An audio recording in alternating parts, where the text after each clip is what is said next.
నరసింహనాయుడు. అవును బావా.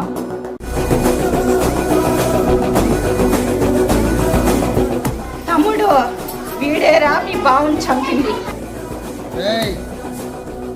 మీరంతా గుళ్ళోకి వెళ్ళండి, వాడి సంగతి నేను చూస్తాను.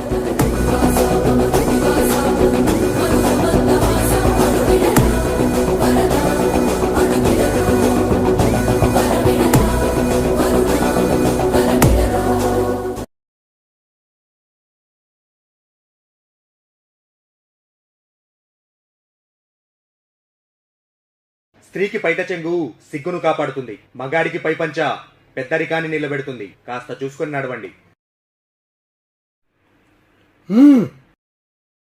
నా పేరు కుప్పస్వామినాయుడు. అప్పలనాయుడికి బామర్దినే. బామర్దులు బావు బతుకు కొడతారు, కానీ నా బావు బతికలేడు. నా బావని చంపిన వాడిని మట్టి కల్పించడానికి వచ్చాను. ఇలా చేయి కలిపే నీ బావ గొయ్యిలో పడుకున్నాడు. గుడైపోయిందిరా, లేకపోతే పోనీ నీ ఊరు నడిబొడ్డులో చూసుకుందామా?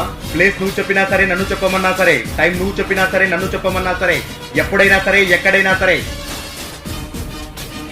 కత్తులతో కాదురా, కంటి చూపుతో చంపేస్తా. నరసింహ, సౌండ్ చెయ్యకు, కంఠం కోసేస్తా. ఈ రాయలసీమలో ఏ సెంటర్ అయినా సరే, చిత్తూరు, కడప, కర్నూలు, ఏ సెంటర్ అయినా సరే, ఒక్కడనే వస్తా. చెమట పట్టకుండా చంపేస్తా. మళ్ళీ నువ్వు గాని నీ కొడుకులు గాని తప్పు చేస్తే తల తీసేస్తా, నరికేస్తా.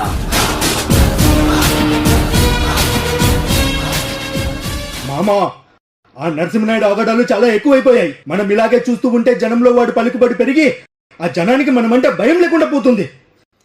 అవును బాబా, ఇది ఇలాగే జరిగితే పొద్దున చెడ్డీలు వేసుకునే చంటి పిల్లాడైనా కూడా మన ముందు ఒంటేలు పోస్తాడు. వీడిని ఊరికే వదలకూడదు.